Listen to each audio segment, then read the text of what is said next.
নমস্কার বন্ধুরা, কেমন আছেন সবাই? Welcome to my cooking channel মায়ের সহজ রান্নায় সবাইকে জানাই স্বাগত। আজকে আমি একটা চাউয়ের রেসিপি করে দেখাবো, ভেজ চাউ। চাউটা আমি সেদ্ধ করে রেখে দিয়েছি, নুন একটু অল্প সামান্য হলুদ দিয়েছি আর সাদা তেল দিয়ে আমি সেদ্ধ করে জল ঝরিয়ে রেখে দিয়েছি। চাউয়ের রেসিপিটা করার জন্য আমি এখানে সাদা তেল নিয়ে নিচ্ছি। আপনারা অলিভ অয়েল বা অন্যান্য যে কোনো তেল দিয়ে করতে পারেন, তবে সর্ষের তেল দিয়ে করবেন না, খুব একটা ভালো লাগে না খেতে।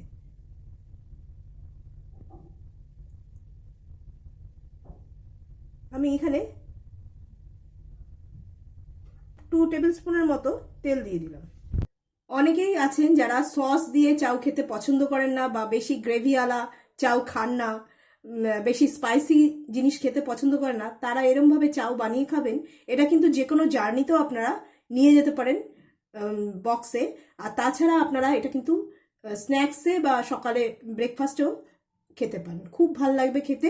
নিরামিষ করছি আমি, কিন্তু আপনারা চাইলে এর মধ্যে মাংস বা যে কোনো জিনিস দিয়ে করতে পারেন। আমি এখানে গোটা জিরে দিয়ে দেবো, এটা মুখে পড়লে ভীষণ ভালো লাগবে। তার সঙ্গে দিয়ে দেবো একটুখানি আদা কুচি করে, কাঁচা লঙ্কা আমি 2টো কুচি করে রেখে দিয়েছি।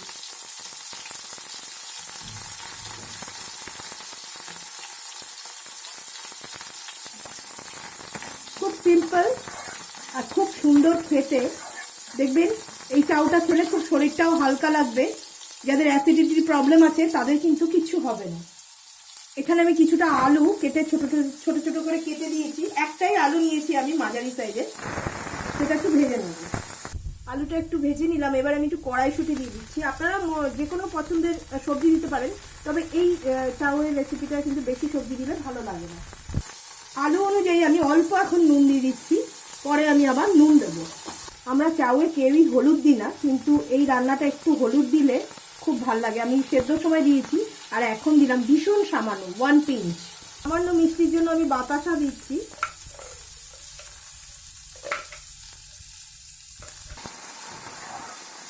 এইবারে এটাকে একটুখানি,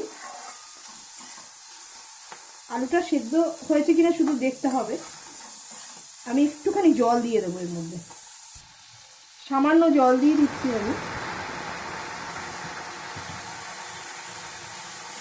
এবারে একটু ঢেকে রেখে দেবো যাতে আলু আর কড়াইশুঁটিটা কাঁচা আছে, একটু সেদ্ধ হয়ে যায়। এটা একদমই আমার নিজস্ব রেসিপি, আমি বাড়িতে এটা বানাই। খেতে কিন্তু ভীষণ টেস্টি হয়, একদম আমাদের বাঙালি ঘরে ইন্ডিয়ান স্টাইলে আমি করে দেখাচ্ছি। কোনো সস লাগবে না, তবে কেউ চাইলে আপনারা টমেটো সস দিয়ে খেতেই পারেন, আর ওপর থেকে মেয়োনিজ বা চিজ দিয়েও খেতে পারেন। আলুটা মোটামুটি ভাজা হয়ে গেছে, সেদ্ধও হয়ে গেছে। এটা কিন্তু একদমই স্পাইসি নয়, বেশি মশলা তেল কিছুই লাগবে না। কালারটা হলুদ হলুদ হবে আর খেতে কিন্তু খুব টেস্টি হবে। আমি এবারে চাউটা দিয়ে দেবো। চাউটা আমি দিয়ে দিলাম। আমি যতটা চাউ সেদ্ধ করেছি অতটা আমার লাগবে না, সেই জন্য আমি যতটুকু লাগবে ততটুকুই দিলাম। দেখুন কালারটা কত সুন্দর হয়েছে, আর এত হালকা চাউটা, বেশি কিন্তু ভাজা ভাজা কিছুই করতে হবে না।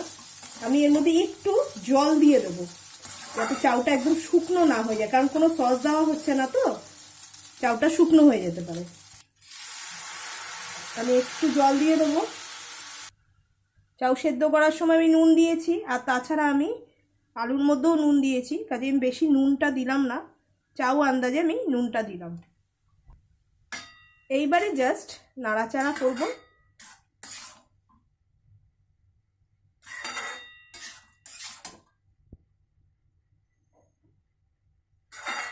আপনারা কিন্তু এক গাদা জল দেবেন না, জাস্ট চাউটা একটু নাড়াচাড়া করা যায়। এটা কিন্তু গ্রেভি আইটেম একেবারেই নয়, হালকা সিম্পলভাবে অল্প জল দেবেন আর নাড়াবেনও খুব সাবধানে। এইবারে আমি একটু চাপা দিয়ে রেখে দেবো যাতে চাউটা একটু ফুটে যায়। আর চাউটা কিন্তু একদম অল্প সেদ্ধ করবেন, বেশি সেদ্ধ করবেন না, তাহলে কিন্তু চাউটা একদম গলে যাবে। গলা চাউ কিন্তু ভাল লাগবে না খেতে। চাউটা যেন এরকম জল একদম দানা দানা থাকে, গোটা গোটা থাকে। এবারে আমি একটু ঢেকে রেখে দেবো। দেখুন চাউটা কি সুন্দর বেশি গলেও যায়নি, অথচ কত সফট রয়েছে। আর যত এটা ঠান্ডা হবে তত কিন্তু চাউটা একদম গোটা গোটা হয়ে যাবে। এর থেকে বেশি আমি আর নাড়াচাড়া করাবো না, তাহলে কিন্তু চাউটা গলে যাওয়ার চান্স আছে। দেখুন কোনো ঝোল ঝোল কিচ্ছু নেই, দেখতেই পাচ্ছেন। আমার রান্নাটা কমপ্লিট হয়ে গেছে। আমি কিছুটা চিজ গ্রেট করে ওপর থেকে দিয়ে দেবো, ব্যাস আমার চাউয়ের রেসিপিটা আজকের মতো শেষ হয়ে গেল। আপনাদের কেমন লাগলো আপনারা কমেন্ট করে জানাবেন। এই চাউটা খেতে কিন্তু দুর্ধর্ষ লাগে, ভীষণ ভালো লাগে খেতে। এবার আমি আপনাদের প্লেটিং করে দেখিয়ে দিচ্ছি। দেখুন কত সুন্দর লাগছে চাউয়ের রেসিপিটা, নন স্পাইসি একটি চাউয়ের রেসিপি। অনেকজন আছেন যারা সস দিয়ে খেতে পছন্দ করেন না, এমনি লাইট একটা চাউয়ের রেসিপি অবশ্যই কিন্তু আপনারা করে খেতে পারেন, খুব সুন্দর লাগবে খেতে। এটা আপনারা ব্রেকফাস্ট, স্ন্যাক্স যে কোনো টাইমেই খেতে পারবেন।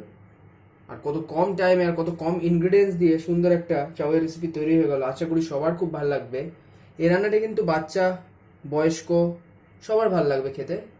আপনারা অবশ্যই ট্রাই করবেন আর আমাদের কমেন্টের মাধ্যমে লিখে জানাতে কিন্তু ভুলবেন না রান্নাটা আপনাদের কেমন লাগলো। ভিডিওটা ভালো লাগলে বেশি বেশি করে লাইক করবেন, বন্ধু বান্ধবদের সাথে বেশি বেশি করে শেয়ার করবেন।